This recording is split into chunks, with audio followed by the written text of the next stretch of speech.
ಕದಂಬ ಸಾಮ್ರಾಜ್ಯವು ಕರ್ನಾಟಕದ ಪ್ರಾಚೀನ ಇತಿಹಾಸದಲ್ಲಿ ಮಹತ್ವದ ಸ್ಥಾನವನ್ನು ಹೊಂದಿದೆ. ಇದು 4ನೇ ಶತಮಾನದಲ್ಲಿ ಸ್ಥಾಪಿತಗೊಂಡಿದ್ದು, ಕದಂಬರ ಮೂಲ ಸ್ಥಾನವು ಹಾಲಿ ಕರ್ನಾಟಕದ ಬನವಾಸಿ.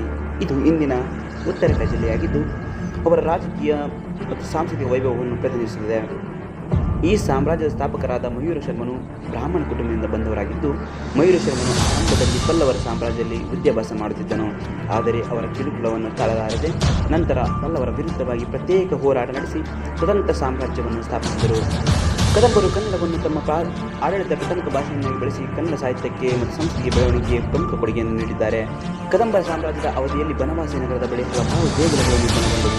ಈ ದೇಗುಲಗಳು ಅವರ ಶಿಲ್ಪಕಲೆ, ಆಧ್ಯಾತ್ಮಿಕ ಶಕ್ತಿಗೆ ಸಾಕ್ಷಿಯಾಗಿವೆ. ಅವರ ಆಳ್ವಿಕೆಯಲ್ಲಿ ಧಾರ್ಮಿಕ, ಬೌದ್ಧಿಕ ಚಟುವಟಿಕೆಗಳು ಹೆಚ್ಚಳ ಕಂಡವು. ಕದಂಬರ ಆಳ್ವಿಕೆಯಲ್ಲಿ ಮುಖ್ಯ ರಾಜರುಗಳಲ್ಲಿ ಮಯೂರ ಶರ್ಮ, ಕಾಕೇಶವರ್ಮ, ಶಿವಮೊಗ್ಗ, ಶರ್ವರ ಆಡಳಿತ ಯಶಸ್ವಿಯಾಗಿ ನಡೆಯಿತು. ಹಲವಾರು ವರ್ಷಗಳವರೆಗೆ ಕದಂಬರು ತಮ್ಮ ಸ್ವಾತಂತ್ರ್ಯವನ್ನು ಕಾಪಾಡಿಕೊಂಡಿದ್ದರು. ನಂತರ ಚಾಲುಕ್ಯರು, ರಾಷ್ಟ್ರಕೂಟರಿಂದ ದೊಡ್ಡ ಸಾಮ್ರಾಜ್ಯಗಳ ಪ್ರಭಾವಕ್ಕೆ ಒಳಗಾದರು. ಆದರೂ ಅವರು ತಮ್ಮ ಪ್ರಾದೇಶಿಕ ಮತ್ತು ಸಾಂಸ್ಕೃತಿಕ ಪ್ರತ್ಯೇಕತೆಯನ್ನು ಮುಂದುವರಿಸಿದರು. ಕದಂಬರ ಆಡಳಿತವು ತಮಿಳುನಾಡಿನ ಆರ್ಥಿಕ, ರಾಜಕೀಯ, ಸಾಂಸ್ಕೃತಿಕ ಏಕತೆಯ ಪ್ರಾರಂಭದ ಸೂಚನೆ ನೀಡಿತು. ಈ ಸಾಮ್ರಾಜ್ಯದ ಸಾಧನೆಗಳು ಕನ್ನಡ ಜನಾಂಗದ ಇತಿಹಾಸದಲ್ಲಿ ಅಜರಾಮರವಾಗಿ ಉಳಿದಿವೆ. ಇಷ್ಟು ಕದಂಬರ ಇತಿಹಾಸ. ಧನ್ಯವಾದಗಳು.